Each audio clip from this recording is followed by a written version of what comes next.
Life में challenges हर किसी के सामने आता है, लेकिन जीत तब होती है जब आप उसका सॉल्यूशन ढूंढ लेते हैं और अपनी लाइफ को एक हंसी खुशी लाइफ के रूप में जीते हैं। लेकिन यह सब इतना आसान नहीं होता। आज ऐसी सक्सेस से हम रूबरू होंगे जिन्होंने लाइफ में आने वाले चैलेंजेस और उसके सॉल्यूशन के बारे में हमसे बातचीत की। आइए मिलते हैं उनसे दिल की बात आपसे सब तक में।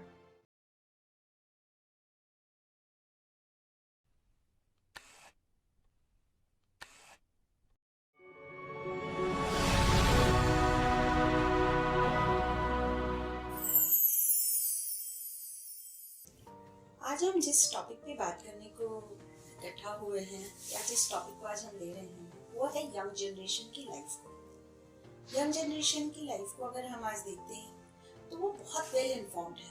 पूरा वर्ल्ड उनके सामने खुला हुआ है। इंफॉर्मेशन की कोई कमी ही नहीं है उनके पास। आज एक छोटा बच्चा भी मोबाइल बहुत अच्छे से चलाना जानता है। उन्हें पता है कि मोबाइल में कौन से साइट पर उसे क्या मिलेगा, क्या उसकी मनपसंद चीजें हैं। जैसे उसको गेम देखना हो, उसको अपने मनपसंद पोइम चलाने। छोटे से बच्चे की बात करिए जो मतलब 4-5 ईयर का है, वो बच्चा भी बहुत अच्छे से सब चीजों को जान रहा है। मीन्स उसको टेक्नोलॉजी समझ में आ रही है। फिर जब हम थोड़े बड़े होते हैं, हम अपने लाइफ को जब देखते हैं, जॉब में आते हैं, बच्चों की पढ़ाई से लेकर के उसकी जॉब तक के सफर में मैं देखती हूँ कि उनको बहुत सारे कंफ्यूजन हो जाते हैं। क्यों? क्योंकि एक तो टीनेजर एज ही ऐसा होता है जब बच्चा 12th करके अपने कैरियर की ओर जाता है, तो उनको अपने कैरियर में आगे बढ़ने के लिए उन्हें क्या अच्छा है, क्या चीजें उन्हें चूज करनी है और क्या चीजें उन्हें नहीं चूज करनी है, ये इतने ज्यादा इंफॉर्मेशन के साथ उनके पास होता है कि कंफ्यूजन क्रिएट हो जाता है। वो बेचारे सही तरह से समझ ही नहीं पाते। तो इंफॉर्मेशन अच्छी चीज है। इंफॉर्मेशन के साथ यहाँ हम देखते हैं कि कंफ्यूजन बहुत है, कंपटीशन बहुत है। क्योंकि जो बच्चे फोकस्ड हैं या जिन बच्चों को पहले से पता है कि हमें ये करना है, तो वो बच्चे बहुत तेजी से आगे निकल जाते हैं। लेकिन जो बच्चा नहीं समझ पाया, चीजें बहुत सारी चीजें हैं, या तो मास्टर ऑफ नन रह जाए। पहले मैंने एक चीज ट्राई की, फिर वापस आए, फिर दूसरी। ये भी बहुत पॉसिबल नहीं है कि लाइफ में यंग जनरेशन हर एक चीज को ट्राई कर सके, क्योंकि हर एक का अपना एक एज ग्रुप है। सक्सेस का भी एक अपना टाइम है। लाइफ के आगे भी तो क्या होता है कि बच्चे बहुत सारी चीजों में कहीं ना कहीं कुछ बच्चे उलझ जाते हैं। वो बच्चा ये कर रहा है तो मैं भी वो करूँ। लेकिन पहले के आप टाइम को देखोगे ना, तो उसमें क्या है कि बहुत फिक्स चीजें थी। लड़का है तो इंजीनियर बन जाएगा, लड़की है तो डॉक्टर बन जाएगी, लेक्चरर बन जाएगी, टीचर बन जाएगी। मतलब ये सारी कुछ फिक्स चीजें थी।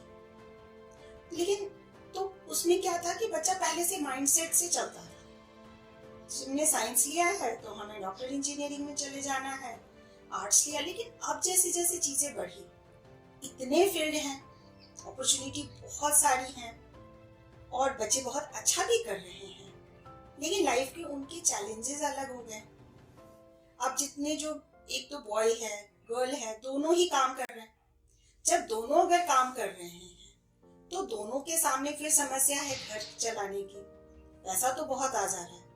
हम लोग अपनी फर्स्ट वीडियो में भी मेंटल हेल्थ एंड मनी की बात किए थे। तो मनी इम्पोर्टेंट है। फिर यहाँ वही चीज हो जाता है कि आज दोनों अर्निंग है, दोनों अर्न कर रहे हैं, बहुत अच्छा अर्न कर रहे हैं। पैसे खर्च करने को भी बहुत सारी जगह हैं। क्योंकि पहले तो क्या था कि हमारे जैसे मैं अपनी ग्रैंड मदर या उनसे पहले के लोगों को देखती हूँ तो अपने गाँव तक सिमट, अपने गांव में वो घूम लिए, गांव में मिल लिए, दैट्स इट। फिर शहरों में आए, वहां पर ठीक है एक शहर से हम दूसरे शहर या इंडिया घूम लिए।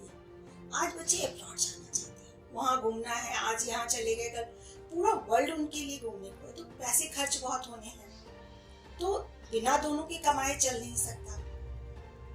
लेकिन फिर अब यहाँ टाइम की कमी आ जाती है। फिर परिवार में उन बच्चों का हो जाता है कि जब बच्चा छोटा है उसे मदर का भी टाइम चाहिए, फादर का भी टाइम चाहिए, टाइम है ही नहीं। तो यंग जनरेशन के सामने ये एक बहुत बड़ा चैलेंज है। पहले गर्ल्स के साथ ना एक उसकी मदर या ग्रैंड मदर उसकी रोल मॉडल हुआ करती थी कि मदर घर चला रही हैं और फादर अर्निंग फिगर है, तो ठीक है वो कमा के ला रहे हैं, एक ब्रेड अर्नर हो गया। और दूसरा उसको कैसे खर्च करना है या घर का एक स्ट्रक्चर था। पहले एक स्ट्रक्चर में घर चलता था। कि बंधा हुआ है, हस्बैंड कमा के लाए, वाइफ को खर्च करना है, बच्चों को मैनेज करना है, बच्चों की स्टडी पे खर्च होना है, दैट्स इट। लेकिन अब सोसाइटी वैसी नहीं रही। अब दोनों अर्निंग है, दोनों बाहर कमाने जा रहे हैं, तो अब वर्क लायबिलिटीज बढ़ गए, घर का भर बढ़ गया, बच्चे छोटे हैं, अब छोटे बच्चे की देखभाल मदर पर ही आती है।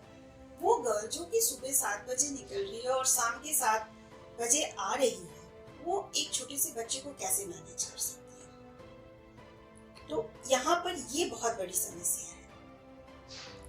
तो जब ये समस्या आती है एक छोटी बच्चे के लिए, आजकल बहुत सारे जो यंग जनरेशन है वो बच्चे करना नहीं चाह रहे हैं कि नहीं हमें नहीं करना है, क्योंकि हम उसको टाइम नहीं दे सकते। जो ग्रैंड मदर हैं या जो मदर इन लॉ हैं वो कह रही हैं हमने तो अपने बच्चे पाल लिए, बस हमारी ड्यूटी ओवर हो गई, अब भैया तुम्हें अपना पालना है, तुम अपना देख लो। तो बहुत सारी ऐसी चीजें हैं ना कि जिससे कि आज की यंग जनरेशन के सामने बहुत सारे चैलेंज हैं, क्योंकि एक तो मनी उन लोग दोनों कमा रहे, खर्च भी उतने ही ज्यादा कर रहे हैं, अब उसमें बचाने वाली प्रवृत्ति रही नहीं।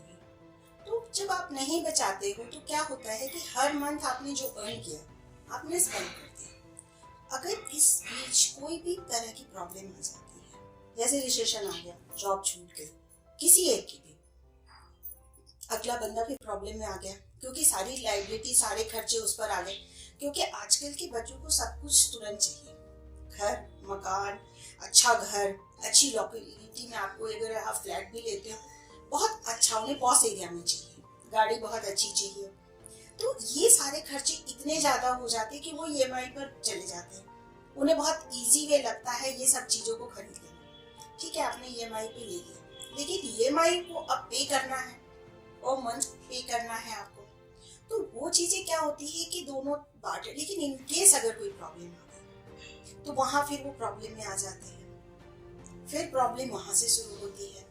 तो कहीं ना कहीं लाइफ को, टाइम को लेकर, मनी को लेकर के, एक पीसफुल लाइफ जीने को लेकर के एक हमें बैलेंस लाइफ की तरफ जाना ही पड़ेगा, क्योंकि जब तक हम लाइफ को एक बैलेंस वे में नहीं चलेंगे, क्योंकि आज यंग जनरेशन है, ठीक है, कल को वो भी एक मिडिल एज में आएंगे, सीनियर एज में आएंगे, वो तो आना ही है उन्हें भी, लेकिन उनको आने की तैयारी तो उनको शुरू से करनी होगी। आज जैसे पहले के लोग थे तो वो हर खर्च को बचाते थे, कुछ वो बचा के रखते थे। ये नहीं है कि हम, जरूरी नहीं है कि हम अपने बच्चों को दें, हम आगे लाइफ के लिए भी उसको बचा के रखते थे कि हमारी लाइफ भी आगे अगर कोई भी चीज आती है, कोई भी तरह की प्रॉब्लम आती है तो हम उसको सॉल्व कर सके। लेकिन आज ये चीजें पॉसिबल ही नहीं है बच्चों में, क्योंकि उन्हें लगता है ठीक है ना, कुछ नहीं, ईएमआई पे कर लेंगे, ईएमआई पे ये हो जाएगा। लेकिन ये सारी चीजों में क्या होता है ना कहीं लाइफ को बड़े वो लोग हाशिए पे रखते हैं कि लाइफ जरा सा कुछ हुआ तो सारा कुछ हिल गया आपके लाइफ का, तो बैलेंस लाइफ नहीं रह पाता। तो बैलेंस लाइफ के लिए टाइम को मैनेज करना, मनी को मैनेज करना और अपने जीवन के सुकून को बनाए रखना बहुत जरूरी है। अब इसके लिए क्या चीज आपको करना चाहिए? पैसा तो आप खर्च करो, लेकिन उसका कुछ परसेंटेज बचा के रखो। अब जैसे कि पहले बॉयज कमा रहा है, घर औरतें संभाल रही, लेकिन अब अगर वो सिस्टम नहीं है, क्योंकि दोनों पढ़े लिखे हैं, दोनों अर्न कर रहे हैं, तो कहीं ना कहीं घर के कामों को भी बैलेंस में लो। अब एकदम से 50-50 तो ये हो नहीं सकता, क्योंकि हर का जॉब नेचर अलग है। कोई डॉक्टर है तो डॉक्टर का कोई वर्क आवर फिक्स नहीं है, आप कभी नाइट शिफ्ट में हो, कभी मॉर्निंग शिफ्ट में हो, तो इसलिए आप एकदम से ये सोचोगे कि बॉय का ये 50% काम है, गर्ल का ये 50% काम है और उसको एकदम इक्वली डिवाइड करके, तो ये हो नहीं सकता। ये अब आपको पर्सन टू पर्सन वेरी करेगा कि उन्हें अपने लाइफ को बैलेंस करने के लिए कितने परसेंटेज क्या डालें। गर्ल्स के पास ज्यादा टाइम है तो वो अपने 60 वर्क ले ले, 40 बॉय को मिल जाए। तो इस ढंग से ये तो पर्सन टू पर्सन 30-40, 40-50 जो करना है करना उनको अपने अकॉर्डिंग ही पड़ेगा, ताकि लाइफ एक पीसफुल लाइफ चले। जितने आज डिवोर्स केसेस हैं बढ़ रहे हैं, क्यों बढ़ रहे हैं? क्योंकि कहीं ना कहीं हम एडजस्ट करने को तैयार नहीं है। एडजस्टमेंट किसी को नहीं चाहिए। दोनों को लगता है कि मैं पढ़ा लिखा हूँ, उसको लगता है मैं पढ़ी लिखी हूँ। 100% आप लोग पढ़े लिखे हो, लेकिन एडजस्टमेंट तो एक बहुत ही एसेंशियल थिंग है लाइफ का। इसका मतलब ये नहीं है कि गर्ल को दबाया जा रहा है या बॉय के साथ अत्याचार है, ऐसा कुछ नहीं है। ये एडजस्टमेंट एक फैमिली बनाने की है। दोनों को कहीं ना कहीं एक दूसरे के साथ वो सामंजस्य फिर बिठाना ही पड़ेगा, तभी हम किसी एक अच्छी और हैप्पी फैमिली को बना पाएंगे और उस फैमिली को लेकर हम आगे चल पाएंगे। क्योंकि हमारा समाज तो पूरी एक फैमिली का ही जो स्ट्रक्चर है, छोटी छोटी फैमिली के साथ मिलकर के हम एक अच्छा समाज बनाते हैं। तो आज की यंग जनरेशन को तो मैं यही कहना चाहूंगी कि बहुत सारी चीजें हैं, पूरा आकाश खुला पड़ा है उड़ने को, लेकिन लौट के तो फिर वापस अपने घरौंदे में ही आना है। चिड़िया पूरे आकाश में उड़ती है, कितने भी बर्ड्स को देख लो, लौट करके तो अपने छोटे से घोंसले में ही आती है रात में। तो उस घोंसले को बहुत सुखद बनाना है, बहुत सुंदर बनाना है और इतना पीसफुल बनाना है कि वहां आने का मन करे। तो हम अपने लाइफ को बहुत ब्यूटीफुल तरीके से जी पाएंगे और उसकी बहुत सारी ब्यूटी को हम एंजॉय कर पाएंगे। क्योंकि लाइफ तो क्या है, लाइफ तो फुल ऑफ ब्यूटी है।